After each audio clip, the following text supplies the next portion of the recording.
YouTube, how's it going? Today they released the update for Warzone 2, Modern Warfare 2, and DMZ. There is a ton of changes in these patch notes, which are going to be in the description with the link.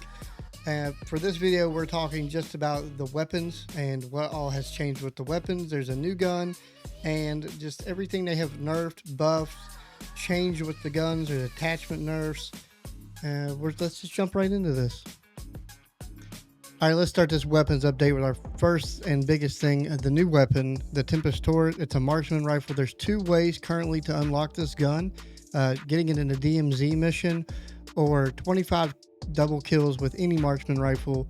Or if you don't want to wait, there's a bundle already in the store that you can pay for, but it wouldn't take you too long to get this in multiplayer or just going into DMZ and get it. But feel free to grab it however you want.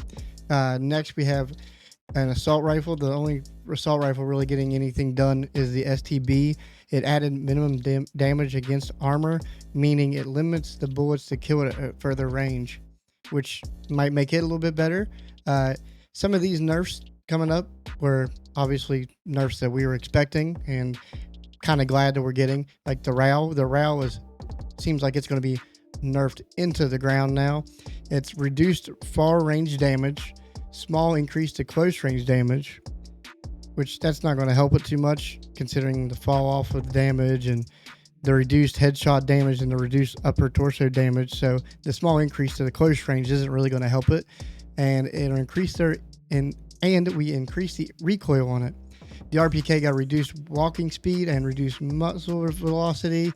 The Seiken reduced damage range. That's sad. I'm sad to see that one go. I've been really liking that one, but it needed it. It was really good. This crossbow, and I'm not really sure how that works with the double kills. The MX9 increased mid damage range, which I think that'll help that gun be more viable. Maybe you'll see more people running that gun now. I think we will see more people running the Bass now, though, because the Bass right here, as you see, is getting increased sprint to fire time and increased damage range. The PDSW, or the P90 as I call it, is slightly offsetting the weapon while you're aiming down sights to make the iron sights more visible, which I'm sure that means they just adjusted where the gun's setting. That way you can see the sights better, which I think that might be nice. The Veil, I've seen people running the Veil before the update, so I'm eager to see how this is going to affect the Veil. I feel like there'll be a lot more people running the Veil now because the Veil got increased damage range, or close damage range I should say, and it fixed something with the 30 round mag. I'm not really, with the handling and mobility, I'm not really sure on that, but I think we might see the Veil a lot more. You're not going to see the Lockman sub or the MP5 much anymore, I don't think. Could be wrong about all this. I'm being a little biased just based on the nerfs and the buffs here, but this seems pretty major to the MP5. We got reduced movement speed, reduced aim down sights, it added more recoil. It did change the barrel to improve damage range and improved recoil control, but I think with the reduced movement, the ADS and the recoil, people will start moving towards the Veil or the Bass instead of the Lockman, which I don't blame them. And the huge one that I know everybody is not surprised that needed done so bad is the broadside, or the doof, the 12 gauge rounds, the those fire rounds you've been running into. So the broadside is hopefully nerfed into the ground. We got reduced lower torso damage.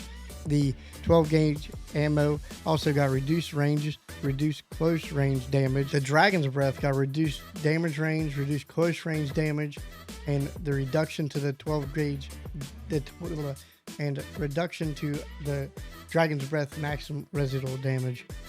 The Bryson shotgun and the Bryson 890 got increased headshot damage on all slug ammo and added minimum damage to armor. So that shotgun's going to be better off the ground, which I think that gun is terrible off the ground. So eager to see how that helps. And this goes into the weapons a little bit, so I want to talk about this. The big one here in the attachments for me is flinch. They reduced the recenter speed for flinch, so when your guy gets shot and he points up, they reduced how long it takes him to come back down to the center of the screen. And then it says minor increase of flinch on AR, SMGs, LMGs, and shotguns. So you're going to flinch more, but it's going to take less time to recenter. So I'm eager to see how that's going to affect the long game. Some of these other ones you can read over. Like I said, this will be in the description. We're just kind of going over. We went over the 12 gauge Dragon's Breath. We went over the slugs. Remove movement penalty from grenade launchers. Stocks, reduce flinch received on no stocks. So that's going to be interesting for like no stocks on SMGs. You're not going to get flinch for running that. That's crazy to me.